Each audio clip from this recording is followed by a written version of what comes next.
Chandrakant Giri, an assistant professor, Pragati College of Education, Salbari, Siliguri.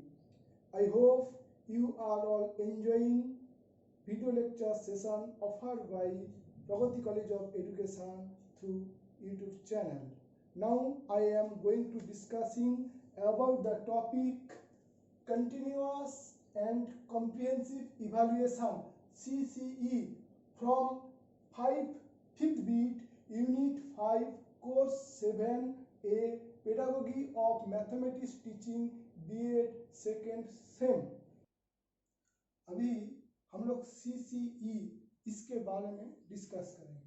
पहले जो बात है CCE क्या है, उसका फुल फॉर्म होता है C का मतलब कंटिन्यूअस, दूसरा C का मतलब कॉम्प्रिहेंसिव और E का मतलब इवैल्यूएशन। इसका मतलब क्या हुआ ना, कंटिन्यूअस एंड कॉम्प्रिहेंसिव इवैल्यूएशन।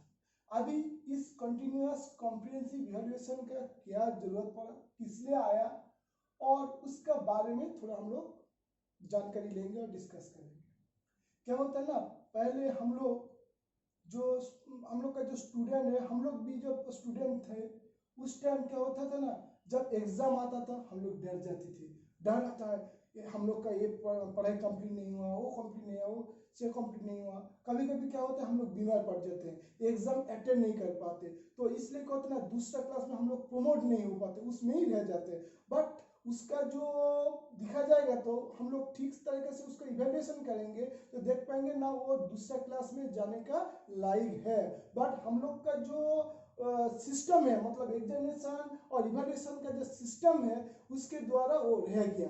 तो इस टाइप का जो प्रेशर और एग्जाम के लिए जो डर है स्टूडेंट के अंदर, वो भगाने के लिए जो डिफरेंट नेशनल इंटरनेशनल लेवल का डिफरेंट एजुकेशन पॉलिसी तैयार हुआ, जो कैसे हम लोग स्टूडेंट के अंदर से एग्जामिनेशन का जो डर है उसको रिड्यूस करेंगे, घटा देंगे। इसके लिए जो हमारा जो RT एक्ट 2009 और NCF 2005 वो एक कुछ सजेशन दिया था, उसके द्वारा हमारा जो कंटिन्यूअस एंड कॉम्प्रिहेंसिव इवैल्यूएशन हमारा एजुकेशन इंडिया का एजुकेशन सिस्टम में आया। एंड उस जो एजुकेशन सिस्टम में जो आया उस CCE को ऑलमोस्ट ऑल स्टेट और यूनियन टेरिटरीज में उसको डेवलप करने बोला और उसको इम्प्लीमेंट करने भी बोला। और क्या होता है, जो हमारा जो इंडिया में पहला जो CCE इम्प्लीमेंट हुआ CBSE बोर्ड के द्वारा, मतलब central board of secondary education के द्वारा 2009 में। एंड हमारा वेस्ट बंगाल में वो इंट्रोड्यूस हुआ 2013 में।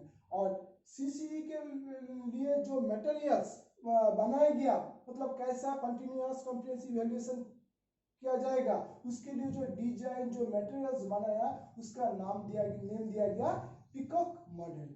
अभी हम लोग CCE के बारे में थोड़ा डिस्कस कर ले रहे हैं। जैसे CCE क्या है, पहला जो क्वेश्चन है कि ये क्या है, यह होता है ना, continuous comprehensive evaluation refers to a school based evaluation system both within and outside the classroom that covers all aspects of student development।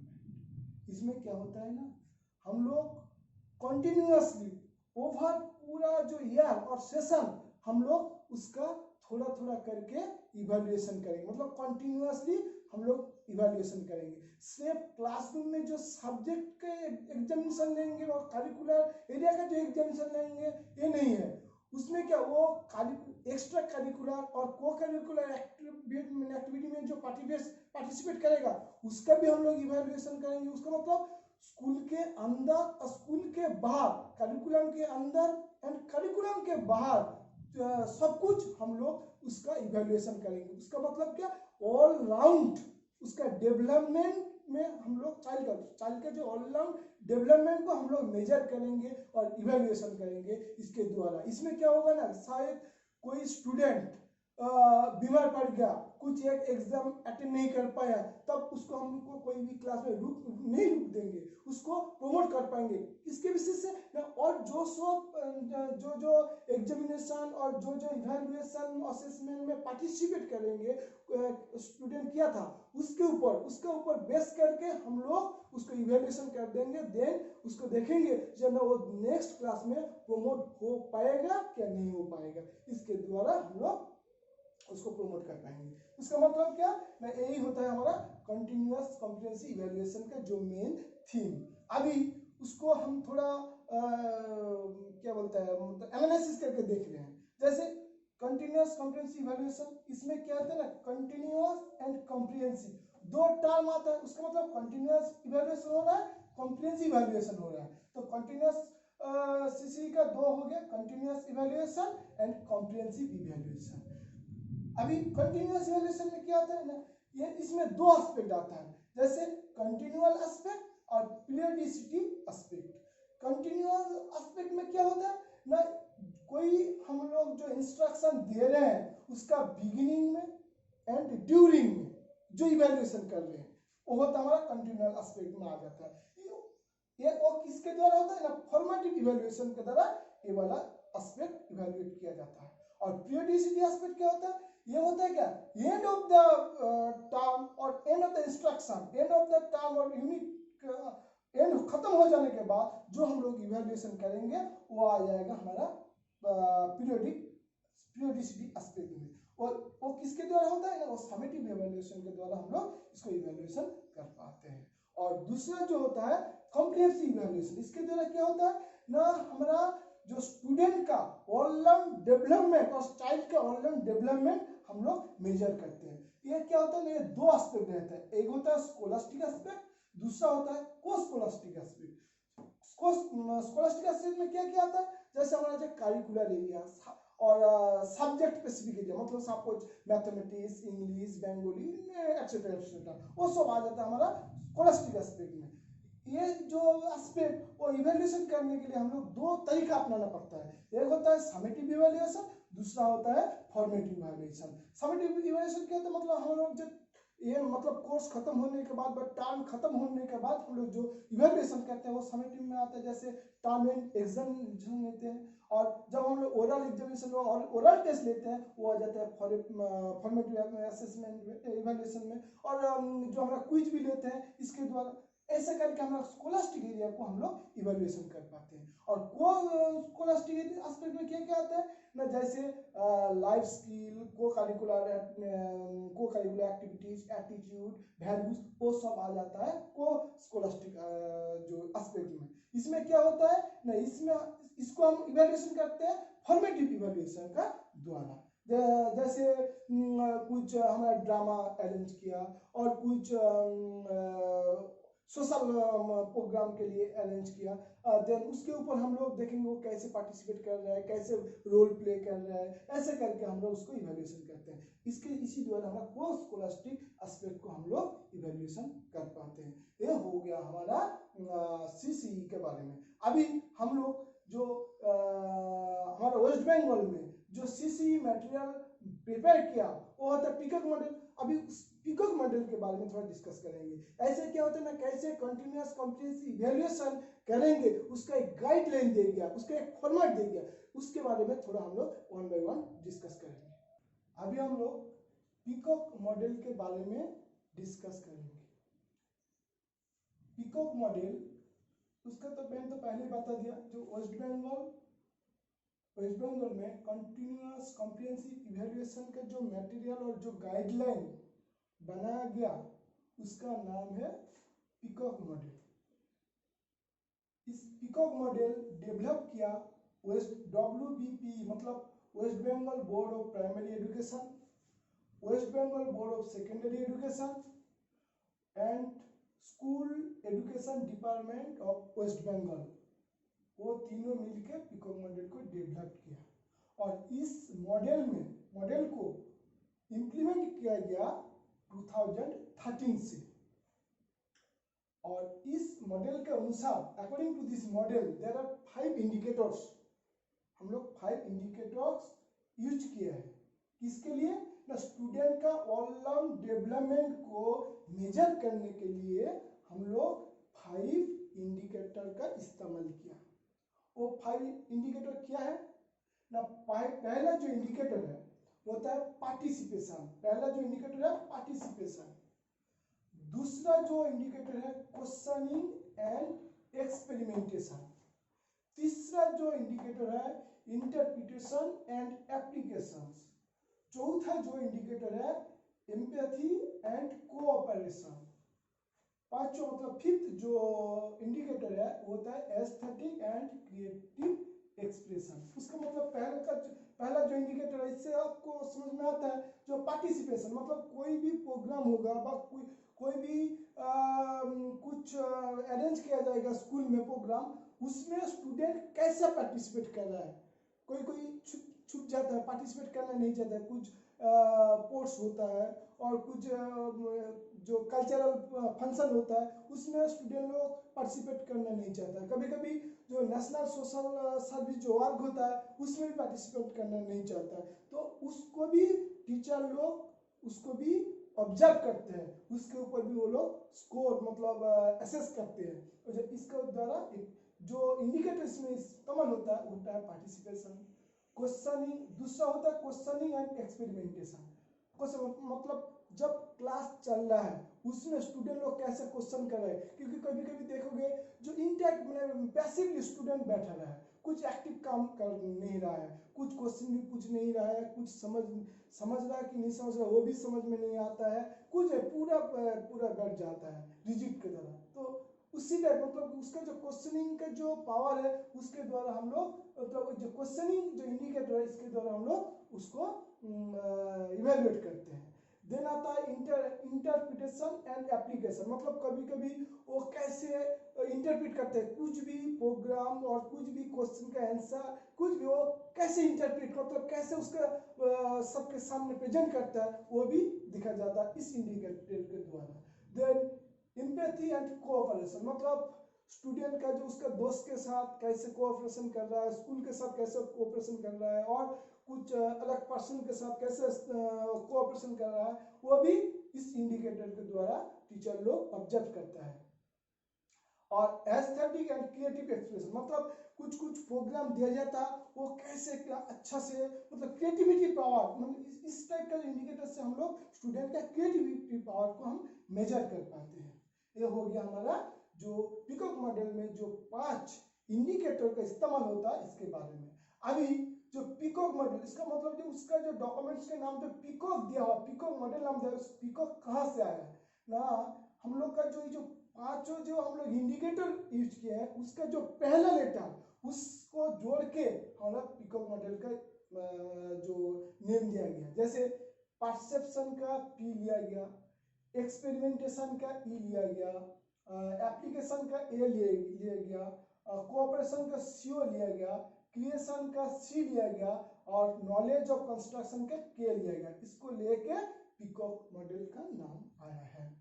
अभी हम लोग इसमें तो क्या मैंने तो पहले ही बताया, इसमें जो स्कूल बेस्ड जो इवैल्यूएशन होता है उसका गाइडलाइंस इस मॉडल में और इस मटेरियल में दिया गया। तो उसका मतलब उसका गाइडलाइन चाहिए, तो उसमें गाइडलाइन में क्या है, design of the CC for class 1 to 8, मतलब क्लास 1 से 8 तक क्लास के लिए सीसी मॉडल कैसा रहेगा, मतलब कैसे उसका डिजाइन किया है ना। देखिए इसमें पूरा जो सेशन है, पूरा सेशन में जो टीचर लोग को 3 फॉर्मेटिव इवैल्यूएशन करना पड़ेगा और 3 समेटिव इवैल्यूएशन करना पड़ेगा।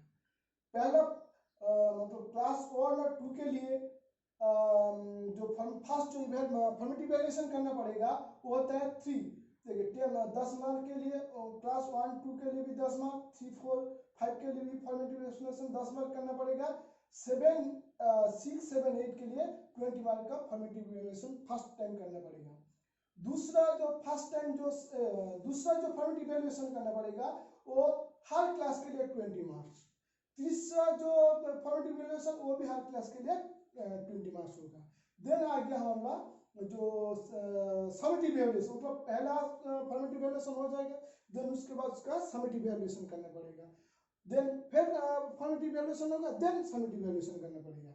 अभी जो फर्स्ट जो समेटिव इवैल्यूएशन करना पड़ेगा उसमें क्या होता है ना, फर्स्ट मतलब क्लास 1 और 2 के लिए 10 मार्क्स का समेटिव इवैल्यूएशन करना पड़ेगा। इसमें क्या होता है 20 मिनट्स टाइम दिया जाएगा, और 3, 4, 5 के लिए 10 मार्क का समेटिव इवैल्यूएशन करना पड़ेगा, उसके लिए भी 20 मिनट्स दिया जाएगा।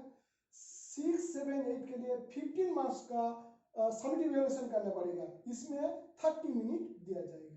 और सेकेंड जो समेटिव इवैल्यूएशन होगा इसमें क्या होगा ना, क्लास 1 और 2 के लिए 10 मार्क का समेटिव इवैल्यूएशन होगा 20 मिनट्स के लिए, और 3, 4, 5 के लिए 20 मार्क्स का समेटिव इवैल्यूएशन होगा वो 40 मिनट्स के लिए, और 6, 7, 8 के लिए 25 मार्क्स का समेटिव इवैल्यूएशन होगा। सेकंड जो समेटिव इवैल्यूएशन होगा वो होगा 15 मिनट्स के लिए।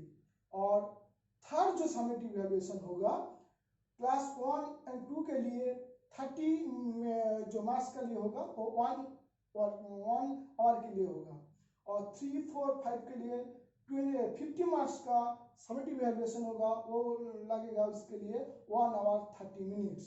और एंड 6, 7 एंड 8 इस क्लास के लिए थर्ड जो समेटिव इवैल्यूएशन लेना पड़ेगा वो होगा 70 मार्क्स का, और टाइम देना पड़ेगा 2 आवर्स 30 मिनट्स। इसमें देखिए जो total marks for each indicator और सब्जेक्ट, मतलब टोटल मार्क कितना पड़ेगा पर सब्जेक्ट के लिए। देखिए इसमें देखिए जो क्लास 1 और 2 के लिए टोटल फॉर्मेटिव इवैल्यूएशन होगा 50 मार्क्स का, समेटिव इवैल्यूएशन होगा 50 मार्क्स का। इसका परसेंटेज में हम काउंट करेंगे तो 50% फॉर्मेटिव के लिए और 50% समेटिव के लिए। और 3, 4 एंड 5 इसके लिए 50 मार्क्स फॉर्मेटिव इवैल्यूएशन होगा और 80 मार्क समेटिव इवैल्यूएशन होगा। और परसेंटेज से हम देखेंगे तो 38% फॉर्मेटिव इवैल्यूएशन करना पड़ेगा और 62% समेटिव इवैल्यूएशन करना पड़ेगा। और 6, 7, 8 इस क्लास के लिए फॉर्मेटिव इवैल्यूएशन करना पड़ेगा 60 मार्क्स के लिए, और समेटिव इवैल्यूएशन करना पड़ेगा 110 मार्क्स के लिए। इसका परसेंटेज से हम काउंट करेंगे तो इसमें लगेगा 35% फॉर्मेटिव इवैल्यूएशन होगा, 65% समेटिव इवैल्यूएशन होगा। अभी आ रहा है जो डिस्ट्रीब्यूशन ऑफ मार्क्स, मतलब हर क्लास में टोटल कितना मार्क्स का समेटिव और फॉर्मेटिव इवैल्यूएशन करना पड़ेगा, इसके बारे में हम डिस्कस करेंगे। जैसे क्लास 1 के लिए टोटल 1 और 2 के लिए टोटल जो इवैल्यूएशन करना पड़ेगा वो था 450 मार्क्स के लिए करना पड़ेगा। इसमें क्या होगा 250 मार्क्स चाहिए फॉर्मेटिव इवैल्यूएशन के लिए, 200 मार्क्स समेटिव इवैल्यूएशन के लिए। और परसेंटेज से हम लोग काउंट करेंगे तो 56% फॉर्मेटिव इवैल्यूएशन के लिए, 44% समेटिव इवैल्यूएशन के लिए। और क्लास 3, 4, 5 इसमें क्या ना टोटल 650 मार्क्स टोटल असेसमेंट हो जाएगा होगा। इसमें क्या ना फॉर्मेटिव इवैल्यूएशन होगा 250 मार्क्स और 400 मार्क होगा समेटिव इवैल्यूएशन। और परसेंटेज से हम काउंट करेंगे तो 38% होगा फॉर्मेटिव इवैल्यूएशन, सॉरी 27% होगा, इसमें 38% होगा फॉर्मेटिव इवैल्यूएशन और 62% होगा समेटिव इवैल्यूएशन। अभी आता है क्लास 6, इसमें क्या होगा ना 1100 मार्क्स टोटल जो इवैल्यूएशन होगा इसके लिए, और फॉर्मेटिव इवैल्यूएशन के लिए होगा 300 मार्क्स के लिए, और समेटिव इवैल्यूएशन होगा 800 मार्क्स। और परसेंटेज से हम काउंट करेंगे तो 27% फॉर्मेटिव इवैल्यूएशन होगा, 73% समेटिव इवैल्यूएशन होगा। और क्लास 7 और 8 के लिए 1200 मार्क्स का टोटल इवैल्यूएशन होगा। इसमें फॉर्मेटिव इवैल्यूएशन होगा 300 मार्क्स, समेटिव इवैल्यूएशन होगा 900 मार्क्स। और परसेंटेज से हम देखेंगे तो 25% होगा फॉर्मेटिव इवैल्यूएशन, 75% होगा समेटिव इवैल्यूएशन। अभी हम लोग जो फॉर्मेटिव एंड समेटिव मार्क्स तो हम लोग तो इवैल्यूएशन कर लिए, देन उसको ग्रेडिंग करेंगे।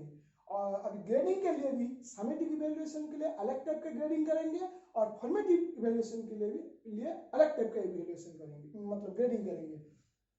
देखिए समेटिव इवैल्यूएशन के लिए हम लोग 7 पॉइंट स्केल का इस्तेमाल करेंगे।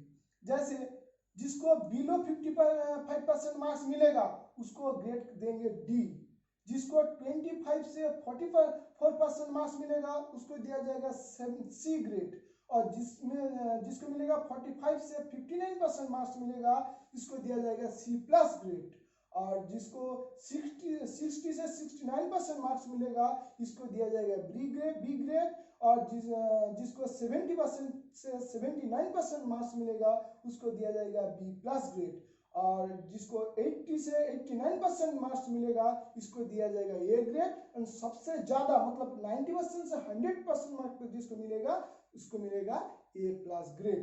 ये हो गया हमारा समेटिव इवैल्यूएशन के लिए जो 7 पॉइंट ग्रेडिंग सिस्टम है, ये होगा समेटिव इवैल्यूएशन के लिए ग्रेडिंग। अभी हम लोग डिस्कस करेंगे फॉर्मेटिव इवैल्यूएशन के लिए ग्रेडिंग। इसमें क्या 4 पॉइंट स्केल का इस्तेमाल किया गया। इसमें क्या होगा ना, जो जिसको बिलो 20% मार्क्स मिलेगा उसको जो ग्रेडिंग करेंगे स्मॉल डी, और जिसको 25 से 49% मार्क्स मिलेगा उसको ग्रेडिंग करेंगे स्मॉल सी, और जिसको 50% से 74% मार्क्स मिलेगा इसको ग्रेडिंग करेंगे स्मॉल बी, और जिसको 75 से 100% मार्क्स मिलेगा इसको हम ग्रेडिंग करेंगे ए ग्रेडिंग स्मॉल ए। और इसका जो कॉरस्पॉन्डिंग जो स्टडी मटेरियल्स मैं आप लोग का जो व्हाट्सएप ग्रुप है उसमें मैं अपलोड कर दूंगा। ये हो गया ऑलमोस्ट।